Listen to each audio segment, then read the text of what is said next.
हम चले वतन की ओर डाल के प्रेम की डोर।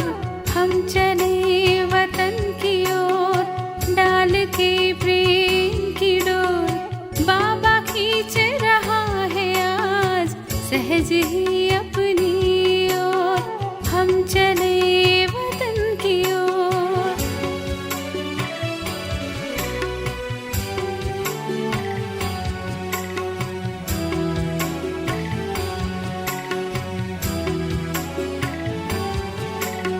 मन तोड़ता ही जाए बिन पूछे बिन बतलाए।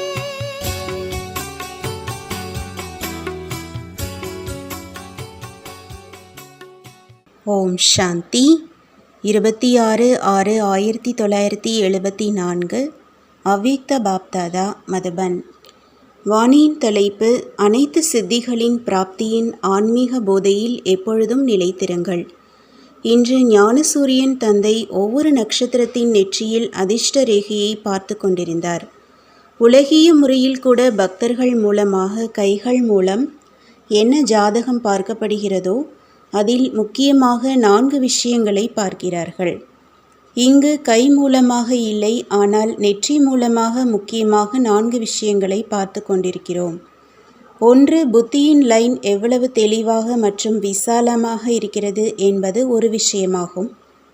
இரண்டாவது விஷயம், ஒவ்வொரு நேரமும் ஞான செல்வத்தை தாரணை செய்வதில் உடல் மூலமாக அனுபவிக்கும் கர்மத்தின் விளைவுகளிலிருந்து தடையற்றவராக மற்றும் மனம் மூலம் ஒரே சீரான ஆர்வத்தை வைத்திருப்பதில் இந்த மர்ஜீவா, அதாவது உடலில் இருந்து கொண்டே இறந்து மறுபிறவி எடுத்த பிறப்பில் தொடக்கத்திலிருந்து இதுவரை எவ்வளவு தடையற்றவராக நடந்து வந்து கொண்டிருக்கிறார். மூன்றாவது விஷயம், இந்த உயர்ந்த பிராமண பிறப்பின் நினைவின் ஆயுள் நீளமாக இருக்கிறதா அல்லது சிறியதா? அடிக்கடி நினைவு என்றால் வாழ்வது, நினைவு மறந்த நிலை என்றால் இறக்கும் நிலைக்கு சென்றடைந்து விடுவது. இந்த கணக்குப்படி ஆயுள் சிறியது மற்றும் பெரியது என்று கணக்கு எடுக்கப்படுகிறது.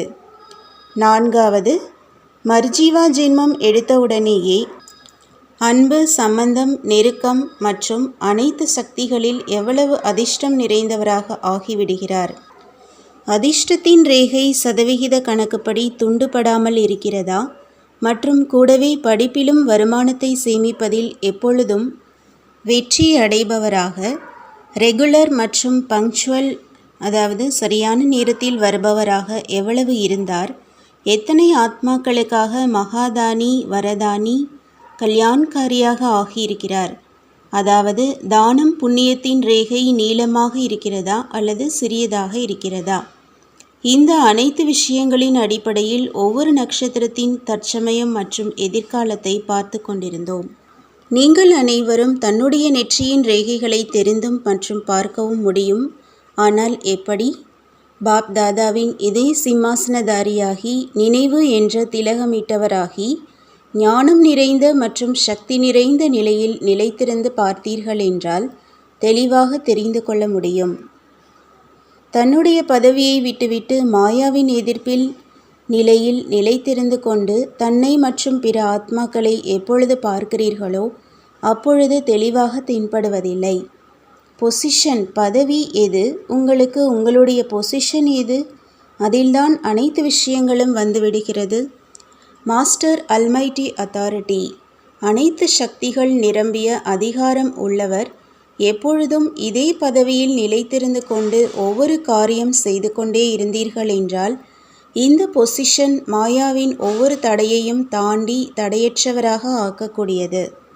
எப்படி உலகிய முறைப்படி ஏதாவது அதிகாரம் நிறைந்தவர் இருக்கிறார் என்றால் அவர் எதிரில் யாரும் மோதக்கூடிய தைரியம் வைப்பதில்லை. மேலும் ஒருவேளை யாராவது தன்னுடைய அதிகாரத்தை உபயோகிப்பதற்கு பதிலாக ஒவ்வொரு நேரமும் தொய்வாக இருக்கிறார் என்றால் சாதாரண மனிதனும் எதிர்ப்பதற்காக மற்றும் தொந்தரவு செய்வதற்காக, தடையை ஏற்படுத்துவதற்காக தயாராக இருக்கிறார்கள்.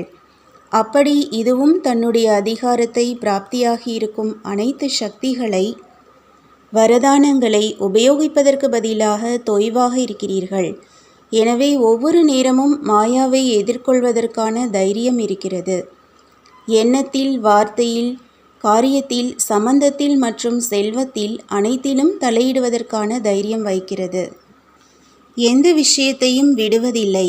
ஏனென்றால் தன்னுடைய பொசிஷனிலிருந்து கீழே வந்து சாதாரணமாக ஆகிவிடுகிறீர்கள். உலகிய முறைப்படி கூட ஒருவேளை ஏதாவது சாதாரண ஆத்மாக்கள் அற்ப காலத்தின் சித்தியை அடைந்து விடுகிறார்கள் என்றால் எவ்வளவு அதிகாரத்துடன் இருக்கிறார்கள்? இங்கு அனைத்து சித்திகளும் பிராப்தி ஆகியிருந்தும் எப்பொழுதும் நோயற்றவராக ஆவதின் சித்தி, ஏதாவது இயற்கையின் தத்துவத்தை வசப்படுத்துவதின் சித்தி, யாராவது துக்கமான, ஒன்றுமற்ற மற்றும் அமைதியில்லாத ஆத்மாவை அழியாத செல்வந்தன் ஆக்கும் மற்றும் எப்பொழுதும் சுகமானவராக்கும் சித்தி, பலமற்றவரை மிகப்பெரிய பலம் பொருந்தியவர் ஆக்கும் சித்தி, எண்ணங்களை ஒரு நொடியில் எங்கு மற்றும் எப்படி நிலைத்திருக்க செய்ய விரும்புகிறீர்களோ அப்படி நிலைத்திருக்க செய்யும் மற்றும் எண்ணத்தை தன்வசப்படுத்தும் சித்தி, 5 விகாரங்கள் என்ற மகாபூதங்களை வசப்படுத்தும் சித்தி, கண்ணில்லாதவர்களை 3 கண்கள் உடையவராக்கும் சித்தி, அநேக சூழ்நிலைகளின் பிரச்சனையில் நினைவிழந்திருக்கும் ஆத்மாக்களை சுயநிலை மூலமாக நினைவு பெறச் செய்யும் மற்றும் வாழ்க்கை தானம் கொடுக்கும் சித்தி, அலைந்து கொண்டிருக்கும் ஆத்மாவிற்கு நிரந்தரமான புகலிடம் கொடுக்கும் சித்தி,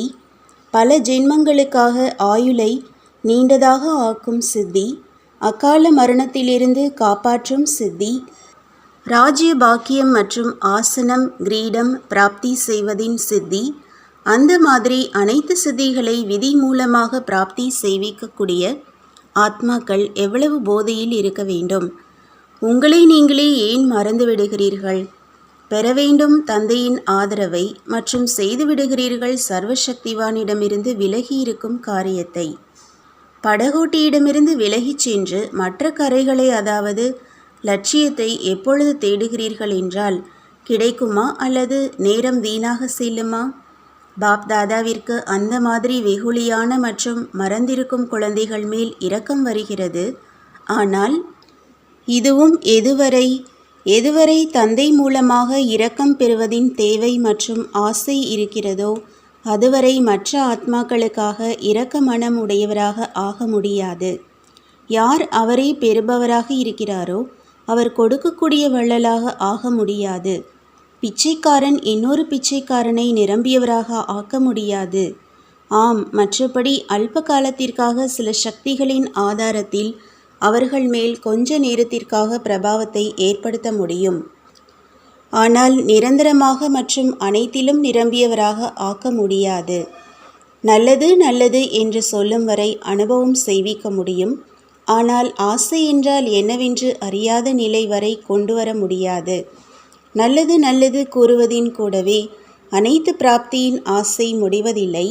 ஏனென்றால் அவரே தந்தை மூலமாக மற்றும் அனைத்து சகயோகி ஆத்மாக்கள் மூலமாக சகயோகம், அன்பு, தைரியம், உற்சாகம், ஊக்கத்தின் ஆசை வைக்கக்கூடியவர் மற்றும் வேறு ஏதாவது விதமான ஆதாரம் எடுப்பவர் அனைத்து ஆத்மாக்களுக்காக ஆதாரமூர்த்தியாக ஆக முடியாது.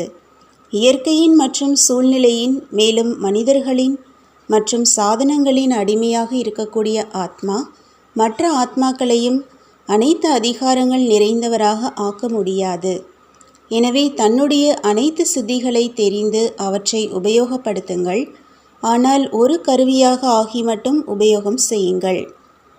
நான் எனது என்பதை மறந்து ஸ்ரீமத்தின் ஆதாரத்தினால் ஒவ்வொரு சித்தியை உபயோகப்படுத்துங்கள். ஒருவேளை நான் என்பதில் வந்து ஏதாவது சித்தியை உபயோகித்தீர்கள் என்றால் என்ன பழமொழி இருக்கிறது? அதாவது உயர்ந்த பதவிக்கு பதிலாக தண்டனை அடைபவராக ஆகிவிடுகிறார். சாட்சி நிலை இல்லை என்றால் பின்பு தண்டனை இருக்கிறது.